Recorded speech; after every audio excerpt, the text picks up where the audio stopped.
Just let's turn it a little bit so I can see it.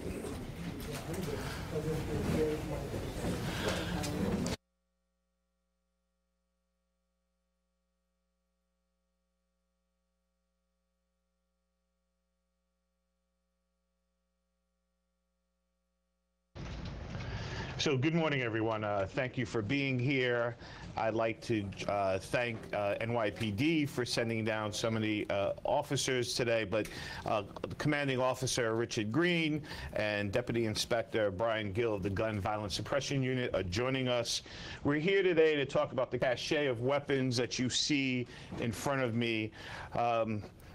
As we unfold this particular case, we're going to talk about the ease of which these guns come up the I-95, the Iron Pipeline from our southern states to the streets of Brooklyn and the streets of New York City, and the efforts of this office and the police department to, turn the tide on these guns coming in to our city. This is a problem because these weapons, you see the 36 firearms here, they were all brought to Brooklyn from South Carolina. Those guns are purchased legally in South Carolina with the intent to sell them illegally here in New York City. This is not the first case we've had like this. These cases continue to be a problem, and but for the police department being very proactive in doing these investigations, these guns would wind up in the hands of the wrong people being career criminals and people who would use these guns to hurt us, to shoot us, to rob us, to commit all kinds of acts of violence. And these guns are outrageous. These guns consist of guns like this, which is a fully automatic machine gun. This is a machine gun. There's no reason for a gun like this to ever be sold inside of New York City or in the streets of Brooklyn. This gun here has a muzzle. These guns are not meant to do anything other than to kill or to maim in New York City. And if you take a look at these guns or other guns just like these, the MAC-10s and Tech-9s, these are killing machines. So we allege that there was a conspiracy of 3 men who were responsible for getting guns down in South Carolina. I'm going to refer to the chart here to my left. The guy on the top, a guy named Craig Darby, he's a resident of South Carolina. We allege that working possibly with others in South Carolina, he legally obtained firearms on the cheap, and that he was working with Darryl Curry and Marky Brown to sell these guns on the streets of Brooklyn to purchasers. Fortunately for us, the police department learned of this gun trafficking ring and was able to get involved. These guns came up mostly during the summer and fall of 2018. He was using these local guys, Darryl Curry and Marky Brown, to be gun brokers. So they would get a commission for each gun that they sold, and Darby would get much of the profit. And typically these sales took place 2 or 3 guns at a time. But what they didn't know, and fortunate for the people of Brooklyn, that the person who was pretending to be a bad guy was actually a very brave undercover who was purchasing guns. And what makes this really outrageous, besides the fact that we know that these guns are going to be used and to hurt us, to make our city less safe, is that these sales took place in really public places. Places in Bushwick in East New York. Some of the sales took place next to Broadway Junction train stop. It's a major transit hub in Brooklyn. Some took place in Bed-Stuy near Troop and DeKalb Avenues. These sales took place in the middle of the afternoon when ordinary Brooklynites were going about their business with no regard to their safety and the bad things that could happen with selling these guns. These are lucrative business, right? Each gun here was sold for about $1,000 a pop. what the brokers getting, we believe about 10% for each gun they sold, but leaving defendant Darby and others with a tremendous profit margin. These guns are being bought very cheaply down south. We filed a 130-count indictment against these three guys. It covers 11 sales involving the 36 guns you see today. Now, we know and we believe, based on the intelligence of the investigation, that there were a lot more guns coming to Brooklyn, but we caught a break. And that break was that Mr. Darby got arrested in South Carolina on allegations of assaulting a police, resisting arrest, possessing a firearm, burglary, and other counts. Otherwise, he would have continued to traffic more firearms to Brooklyn. In a few moments, I'm going to play an audio that's going to be important in getting sort of getting the theme of this case. It's one of the last firearm sales that we charged, but it stands out in a couple of ways. First, it's a large transaction. There are 10 guns being sold in that case for about $10,000. The person that's you can hear speaking on the audio clip is Marky Brown, all the way on the bottom left of the exhibit, or the bottom right of the exhibit.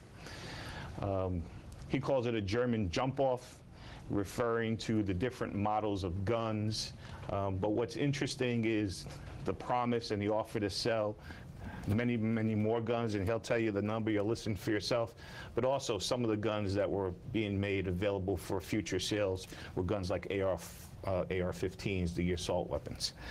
So we caught a break that the flow got interrupted, or more guns could have made their way onto our streets. Now, let's play the order. I see J.D. Brown dressed in brown, wearing all brown with a backpack.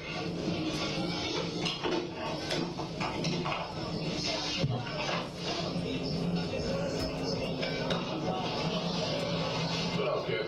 How you doing? What's good?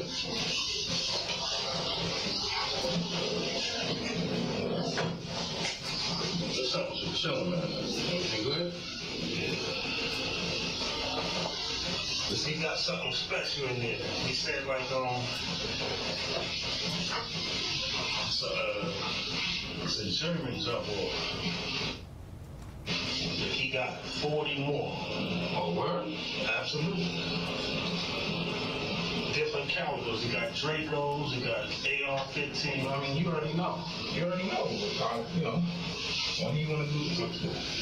I'm just waiting on you. If you got the money, look, I can bring it. Sometime next week, probably just like around the same.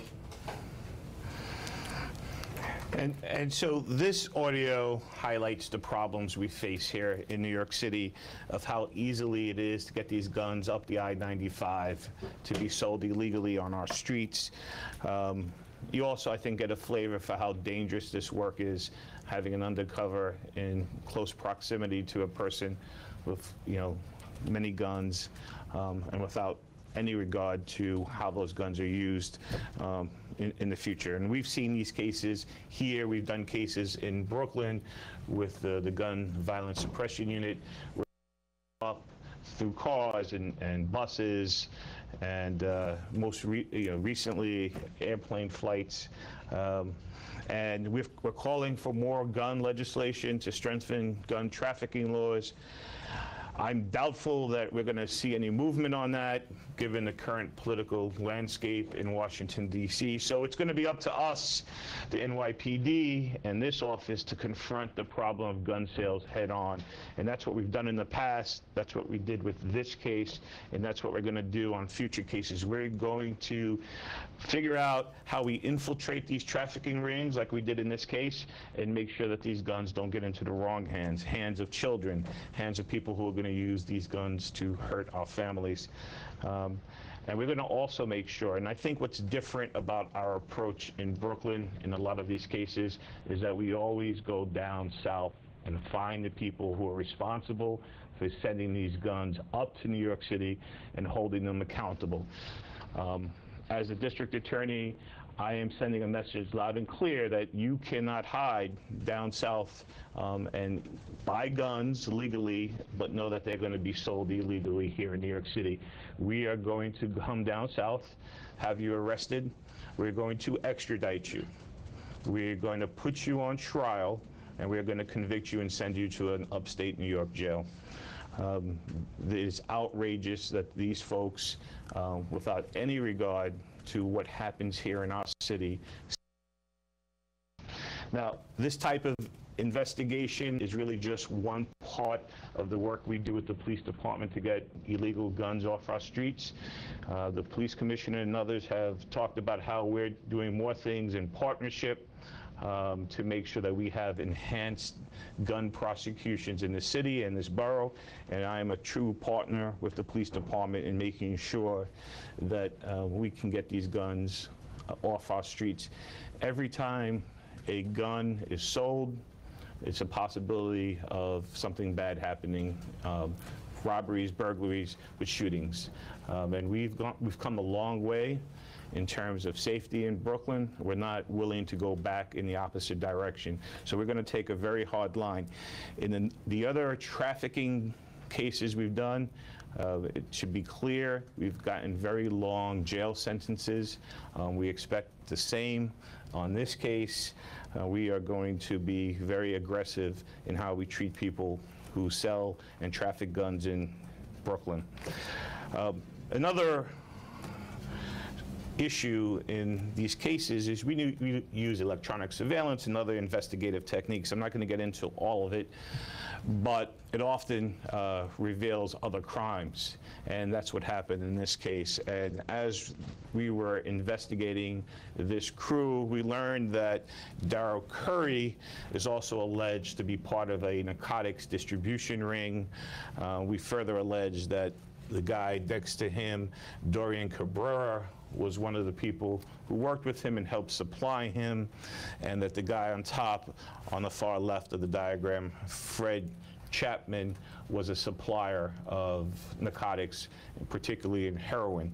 And during the investigation, we learned that March there was going to be some movement. The officers arrested both Chapman and Cabrera. On Chapman, we recovered A2 felony heroin, over 50 grams, and approximately $46,000 on him. So these cases also allow us to peek into other criminal activity, so these are important investigations. Not only did we dismantle a trafficking ring, but also preventing some more drugs from flowing in our city, and we realize that, especially with heroin, the risk of overdose is tremendous in our community.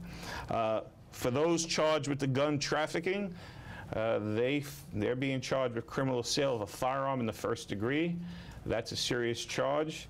It's a maximum sentence of 25 years.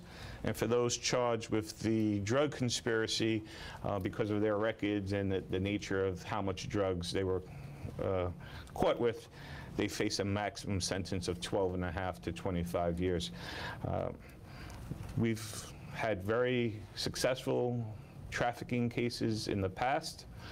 This is going to be another one where we are going to make sure that these guns are not used to hurt us. And so my message for anyone down south who thinks they can make a quick buck by selling these guns to gun runners, we're going to investigate you. We're going to hold you accountable. We're not going to give up just because you're not in our jurisdiction. I want to thank the police department.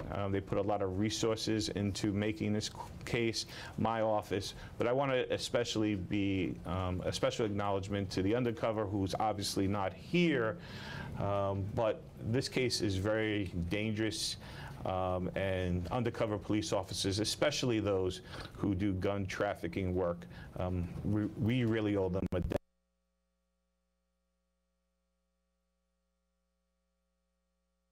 Commanding officer now. Green. Thank you very much, Mr. Diaz. Let me move this. Good morning, everyone. I'm Inspector Richard Green, commanding officer of the Gun Violence Suppression Division.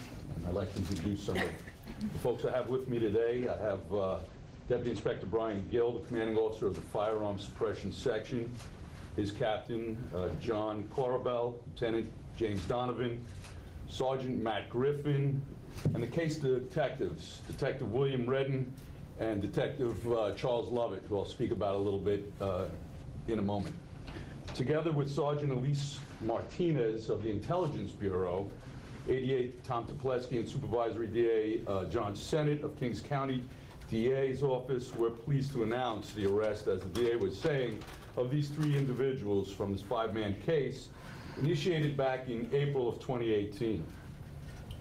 So this year-long investigation centered around these individuals, again engaged in the illegal trafficking of firearms, as the DA was mentioning, heroin, and 38 firearms were trafficked here to Kings County through the Iron Pipeline, where currently stolen weapons were traced to South Carolina, Virginia, and even here in New York, in which it played a role in a violent crime prior to its illicit sale. So these guns do have a dubious history to them. Additionally, in 3 instances, high-capacity magazines were sold, capable of firing multiple rounds of ammunition, respectively, without reloading. Like the DA mentioned, a fully automatic weapon and a silenced weapon, which is sometimes, it's not often seen in these investigations.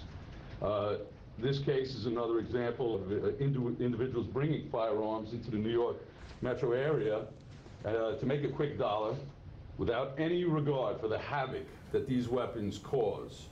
The NYPD, in partnership with Kings County District Attorney's Office, we stand resolute to fully investigate and arrest and prosecute persons who willfully engage in activities of this manner, which endanger members of our New York City communities. We will be available for some questions at the end of this, but I'd like to remind everybody that there are still aspects of this investigation that are ongoing, so please have some patience with us. The DA was gracious enough to mention the undercover. That's in any type of case like that, it's someone that I go out of the way to mention. The job which they do is so very, very dangerous and so very committed. But in this particular case, I want to specifically acknowledge the lead investigator, Detective Bill Redden, who was seriously injured as a result of being shot in the line of duty here in Brooklyn in February of 2016. So Detective Redden has committed himself to aggressively pursuing individuals bent on bringing weapons, illegal firearms, and weapons of this nature into New York City, and has seen firsthand the damage that these weapons are capable of doing. So if there are any specific questions about this case, I'm going to turn it over to Deputy Inspector Gill, who would be able to answer that for you at this time. Thank you. So, can you just reiterate, you said some of these guns and were involved in crimes that we know of, and some were stolen? 9 guns were stolen. One of the firearms was actually taking off a homicide victim. The male was shot, and whoever shot him stole his gun that he had in the shoulder holster of the 6-0 precinct. Do you know how much they buy them for and stuff? The average price was $1,000. Oh, the average price that they pay down south? Well, I mean, a lot of times they don't know what they're selling, because a machine gun is worth thousands of dollars. And unbeknownst to them, it was probably automatic. The street value on that gun could be thousands of dollars. But then you'll have a Glock, which retails probably for $500 or $600. Street value is going to be the same as a no-name 9mm automatic. So, like I said, a Glock could be $500 or $600, but then a Taurus could be like $200. Any idea how long this ring was in operation prior to the investigation? That's going to be part of our follow-up investigation. We don't know that. We'll trace the firearms out through the ATF when the case is concluded. Just any idea or sense of how many, not an exact number, but how many guns coming up weekly or monthly in this operation? We have no idea. No. So one officer recovered all 36 that are here today. I mean, do you guys have a sense that a ton of other guns were sold to other people and are out there on the streets right now? In this investigation, we did electronic surveillance, so we're confident that we were getting the weapons that they were selling. All of them? we're very confident. Yes. Can you talk about the transaction on the street? You know, how obvious was it, or was it fairly hidden? I mean, you talked about it being... It'd just be two individuals meeting, have a conversation, and switching currency for a product. I mean, where it could be in a park, a street, an apartment, it wouldn't raise any eyebrows. And how would the product be delivered? In a bag, usually. Out of a car, or just... I don't want to get too much in our trade craft, but every way you could think of. And, you know, just like a drug deal, but it's firearms. So it's even more in the open because it's in a bag, and you have no idea what someone's doing the transaction of. And the voices we hear Marky Brown in there, and then the undercover's voice? That's correct. Okay. And that was in a car, right? I don't know specifically why that was, so I don't want to comment on that. So is there any sense of what kind of dent you may have put in this kind of thing, where the illegal guns come to the... Yeah, I mean, in my opinion, we took down a trafficking ring. So that's one less we have to worry about. And to be clear, we believe that upon learning of this trafficking ring, that all the guns that were coming up, we got. But this trafficking ring existed before we learned of it. And so when we talk about their 36 guns here, actually 38, we charged 36 guns, there were actually 38 purchased. What we also know is that there was 40 guns ready to be shipped. And so each one of these guns obviously could do a lot of damage. So when you say what kind of dent did we put into it, this is a substantial dent in taking out, or at least protecting people. These are a lot of guns. When an undercover buys these guns, they don't make believe they're a good person, right? They're not saying, they're making believe that they're going to do the worst things for these guns. That's why they're willing to pay a premium to get these guns. Like I said, some of these guns could be purchased in a pawn shop down south for $75, $100 used, and now they're being sold for $1,000. So I think that this operation, while you don't see hundreds of guns on the table, could have impacted hundreds of lives in our community. What the charges these defendants face, what are the time they're looking at? On the criminal sale in the first degree, that's a maximum of 25. They could, I think, depending on the record, they could be a minimum of 8 years or 10 years. But on all of our other trafficking cases, people have gotten double-digit prison sentences.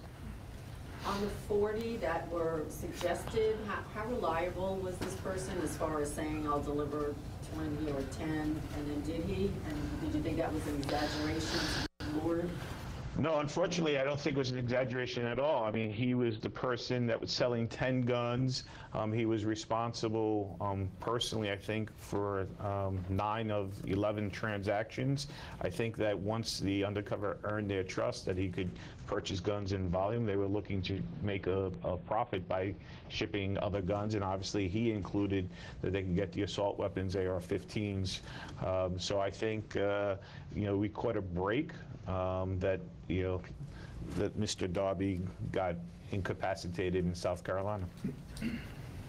Are all the defendants being prosecuted in Brooklyn? Yeah. Yes. And we're all the... Well, Mr. Darby is facing extradition. He's facing South Carolina? From South Carolina, but he is been indicted here in New York State in Brooklyn. So he's currently in South Carolina? Correct. And were all the transactions, the guns purchased in Brooklyn? The 36 guns that are charged were all purchased in Brooklyn, Bushwick, East New York, Bed-Stuy.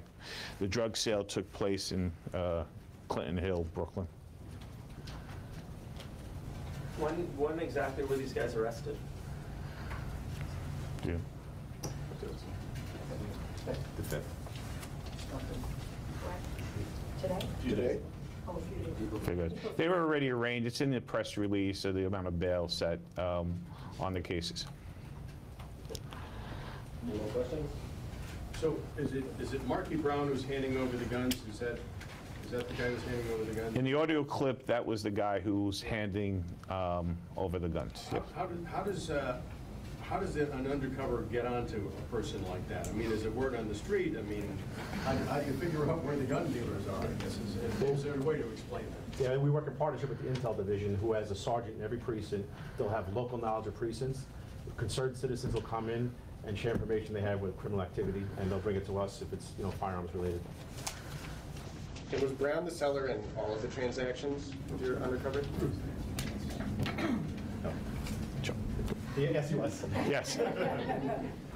Thank you. Thanks. One question. The 36 guns, how does that compare in terms of the largeness of previous similar guns? Is this like one of the biggest? Yeah, I think that we, the police department, my office, we try to make an assessment on cases. We don't want to run these gun investigations too long, right? We want to make sure that all the guns, that once we are aware of them, are accounted for, that none of them go to other hands. So it's always a question of what are we trying to accomplish on the case. And so if there's another supplier, maybe there was a supplier above Darby, maybe we'd run it longer to see if we can get to the supplier. But once we feel that we know who's responsible and where the supply is coming from, like I said, they're already facing 25 years on this. We pull down these cases a little quicker than we may be on a drug or narcotics operation.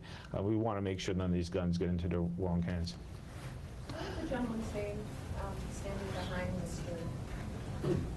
Green? Inspector Gill? Inspector Gill, Brian Gill. Okay.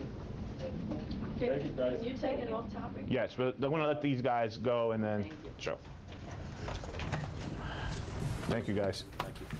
Thanks. Sure. Thanks. Thank you. Nice to meet you. Thank you very much. Wish me luck.